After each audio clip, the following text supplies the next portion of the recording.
बिस्मिल्लाहिर्रहमानिर्रहीम। Hello guys, तहज़ीब here from paradise hope.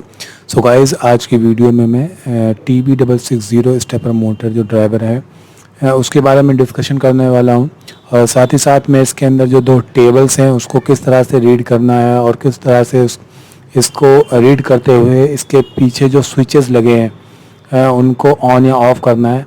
और इसमें बात करेंगे कि हमें कब कौन सा स्टेपर मोटर ड्राइवर यूज़ करना चाहिए अकॉर्डिंग टू हमारा प्रोजेक्ट किस तरीके का है।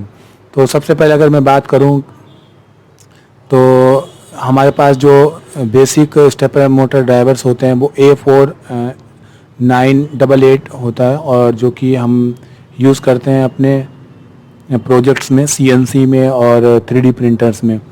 तो डिफरेंस क्या है इन दोनों में? तो एक्चुअली ऐसा है, जो A466 या फिर DR वाले जो स्टेपर मोटर्स होते हैं उनकी करंट लिमिट मैक्सिमम 2 होती है, 2 ampere current, maximum current limit 2 ampere होती है, और साइज़ में छोटे होते हैं। लेकिन अगर हमारा प्रोजेक्ट कुछ जैसे 3D प्रिंटर हमारा कुछ बड़े साइज़ का मैं बनाने जा रहा हूँ, रूम साइज़ का, या फिर आप एक बेड साइज़ का अगर 3D प्रिंटर बनाने जाओगे तो आपको ऑब्वियस सी बात है कि आपको एक बड़े बड़े मोटर्स का यूज़ करना पड़ेगा जो कि ज़्यादा करंट से ऑपरेट होते हैं। तब आपको ऐसे स्टेपर मोटर ड्राइवर्स का यूज़ करना पड़ेगा जो कि आपके उस मोटर को ऑपरेट कर पाएँ, इतना करंट उसको दे पाएँ। तो उसके लिए जैसे कि ये 2 एम्पेयर ये देता है। मैं आपको इसका रेफरेंस दिखाता हूँ। हाँ, ओके, ये रहा A4899 जो कि मैक्सिमम 2 एम्पेयर हमें करंट दे सकता है अगर मैंने इसके साथ हीट सिंक का यूज़ किया हुआ है। तो हमारा जो नीमा 17 स्टेपर मोटर है उसको चाहिए 1.8 एम्पेयर, सॉरी 1.2 एम्पेयर करंट चाहिए। तो इसके अकॉर्डिंग ये नॉर्मली नीमा 17 ही हमारे 3D प्रिंटर में यूज़ होता है, तो उसके लिए बिल्कुल परफेक्ट है। लेकिन अगर आप इसको एक बड़े साइज़ के प्रोजेक्ट में बदलना चाहते हो तब उसके लिए आपको एक बड़े बड़े मोटर्स का यूज़ करना होगा। तब उसके लिए आपको ये जो स्टेपर मोटर है उसको चेंज करके बड़े स्टेपर मोटर ड्राइवर का यूज़ करना होगा। इसी तरह से अगर मैं बात करूं, अगर मैं ऑपरेट करना चाहता हूं 6 एम्पेयर का जो स्टेपर मोटर है, और मैं देखना चाहता हूं कि ये जो हमारे पास TB660 स्टेपर मोटर है वो क्या इसको ऑपरेट कर सकता है। तो आप इसके सबसे सेकंड वाली जो इसमें टेबल है इसके अंदर आएंगे, और इसके लास्ट में आप देखेंगे कि इसका जो करंट है वो 3.5 है, और अगर पीक करंट देखें तो उसका 4 है। लेकिन हमारा जो मोटर है वो उसको 6 एम्पेयर करना चाहिए। डेट मीन्स ये TB660 इस स्टेपर मोटर के लिए काम नहीं कर सकता। उसके लिए हमें चाहिए MA800H या उसी तरह से उसी तरीके का कोई दूसरा जो कि 6 एम्पेयर से ज़्यादा करंट देता हो। तो ये लगभग 7.2 एम्पेयर करंट हमें देगा, तो इसके लिए परफेक्ट है। अब बात करते हैं कि इसके अंदर जो रीडिंग्स हैं उसको किस तरह से हमें देखना है। तो सपोज़ करें कि मैं इस स्टेपर मोटर ड्राइवर के साथ मैं लगाना चाहता हूं अपना ये नीमा 17 जिसको चाहिए 1.2 एम्पेयर करंट। तो उसके लिए हमें क्या करना है, इस टेबल के अंदर आकर इस टेबल में हमें देखना है कि हमारा जो करंट है 1.2 एम्पेयर हमें चाहिए। तो ये देख सकते हो आप, मैक्सिमम जो करंट 1.2 एम्पेयर ये दे रहा है। अगर हम इसके स्विचेस, इसके बैक साइड में जो स्विचेस हैं, मैं आपको दोबारा से दिखाता हूँ, इसके बैक साइड में जो स्विचेस हैं ये अभी नंबर 4, नंबर 5, नंबर 6, अभी ये ऊपर की साइड है, इसका मतलब ये ऑफ है। अगर आप इनको ऑन या ऑफ के रखोगे, जैसे कि आप इसको स्विच नंबर 4 को आप ऑन रखोगे, स्विच नंबर 5 को आप ऑफ रखोगे, और स्विच नंबर 6 को अगर आप ऑन रखोगे, तब आपको 1.2 एम्पेयर करंट आपके स्टेपर मोटर को दे पाओगे।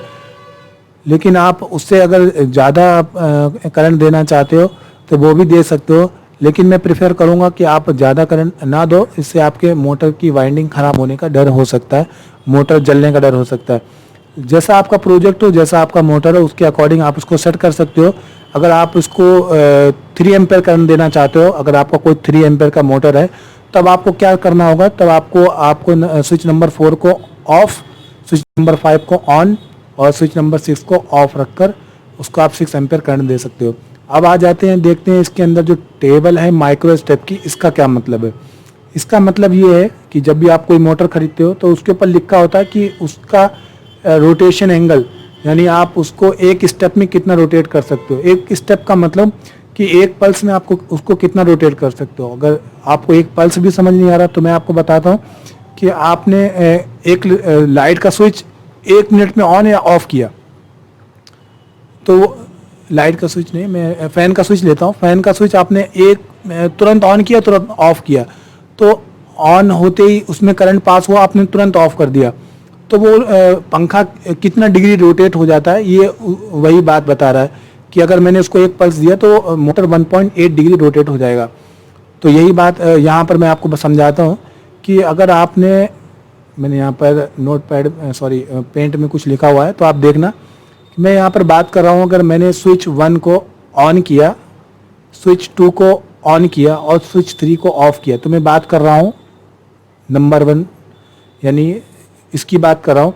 तो इसका मतलब मैं इसको 1.8 से डिवाइड करूँगा 1 को, 1.8 को मैं डिवाइड करूँगा 1 से, तो मुझे क्या मिलेगा, 1.8 डिग्री रोटेशन।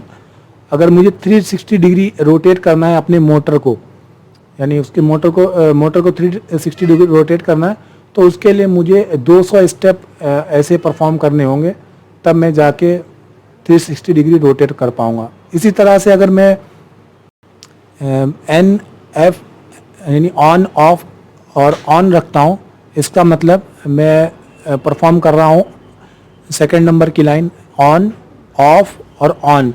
इसका मतलब ये हुआ कि मुझे इसको 1.8 से डिग्री को 2 से डिवाइड करना होगा, तो इसका मतलब मुझे जो हर एक स्टेप में जो रोटेशन मिलेगा वो 0.9 डिग्री, यानी मैं अगर एक बार पल्स दूंगा तो वो 0.9 डिग्री रोटेशन हमें देगा।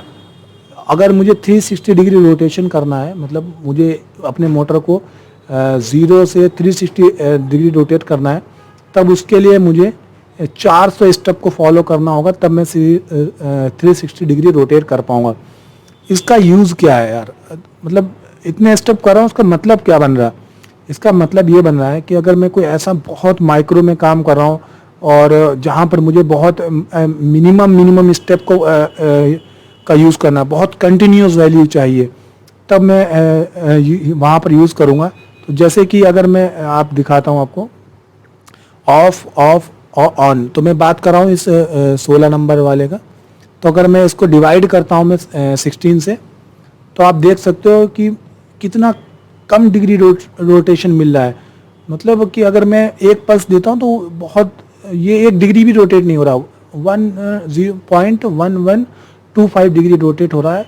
और अगर मुझे 360 डिग्री रोटेशन चाहिए तो उसके लिए मुझे 3200 स्टेप को फॉलो करना होगा, यानी उसको परफॉर्म करना होगा, तब मुझे जाके ये ऑपरेशन मिल पाएगा। तो ये काम लगता है जब हम 3D प्रिंटर में यूज़ करते हैं। तो आप सोच लें कि अगर हमारा जो मोटर है वो कंटिन्यूस में अगर उसका जो रोटेशन है यानी वो नहीं होगा और माइक्रो स्टेप में उसका रोटेशन नहीं होगा, तो सपोज कर लें अगर उसका 1 डिग्री रोटेशन होता है, फिर उसके बाद दूसरा डिग्री में रोटेशन होता है, तो 1 डिग्री से और दूसरे डिग्री के बीच में जो गैप रह जाएगा, वो गैप हमारा जो 3D प्रिंटर है या फिर ऐसा कोई काम जो हम कर रहे हैं तो वो हमारा फुलफिल नहीं हो पाएगा। इसीलिए हमें इस माइक्रो स्टेप की ज़रूरत होती है। और अगर आप अपने 3D प्रिंटर के जो यहाँ पे जो ड्राइवर्स लगाए माइक्रो स्टेपर ड्राइवर, अगर आप उसको रिप्लेस करना चाहते हो अपने स्टेपर ड्राइवर से, TB66 स्टेपर ड्राइवर से, तब आप इस डायग्राम को फॉलो कर सकते हो। उसकी हेल्प से आप अपने स्टेपर मोटर जो ड्राइवर है TB6600, तो उसको आप इससे रिप्लेस करते हो। रिप्लेस करने का मकसद, आप उससे भी काम कर सकते हो, लेकिन मकसद ये है कि अगर आप आप कंटिन्यूस यूज़ करोगे तो मे बी ये ख़राब होने के चांसेस ज़्यादा होंगे। अगर आप रेगुलर, आपका ऐसी कोई कंपनी है जो कि इसके बेस्ड काम करती है, तब आपको मैं आप रिकमेंड करूँगा कि आप इसको चेंज कर लो, तो जिसमें कि आपका ये बार बार ख़राब होगा, आपको बार बार इसको रिप्लेस करना होगा। और इसके बाद इसमें 2 ड्राइवर्स आते हैं, मैं आपको 2 ड्राइवर्स आपको दिखाता हूँ। इसमें 2 ड्राइवर्स आते हैं, एक DRV8825 जो कि 132 स्टेप्स, जो कि मैंने आपको बताया 1 मतलब 1.8 से आप इसको डिवाइड करोगे तब आपको इतना स्टेप मिलेगा। और एक जो आईसी है यानी जो माइक्रो ड्राइवर है, जो स्टेपर ड्राइवर, वो हमें 1/6 स्टेप देता है। तो थैंक यू सो मच। अगर ये वीडियो आपको पसंद आए तो प्लीज़ लाइक कर देना, सब्सक्राइब कर देना। इसके बाद मैं इसके ऊपर ऑपरेशन परफॉर्म करूँगा, यानी इसका एक प्रैक्टिकल करूँगा जिसमें इसका डायग्राम मैं कुछ इस तरीके का है। इसको मैं कनेक्ट करूँगा, मैं बताऊँगा कि कब किस तरह से इसको कनेक्ट करना है। ज़रूरी है क्या कि हम इसी तरीके से कनेक्ट करें, क्या यही पिन डायग्राम को फॉलो करें। और बहुत आसान जो इसका एक प्रोग्राम है, बिल्कुल बहुत आसान तरीके से हम हर एक डिग्री में रोटेट कर सकते हैं। तो थैंक यू सो मच, मिलते हैं अगली वीडियो में। अगर ये चैनल पसंद आए तो प्लीज़ सब्सक्राइब कर दीजिएगा।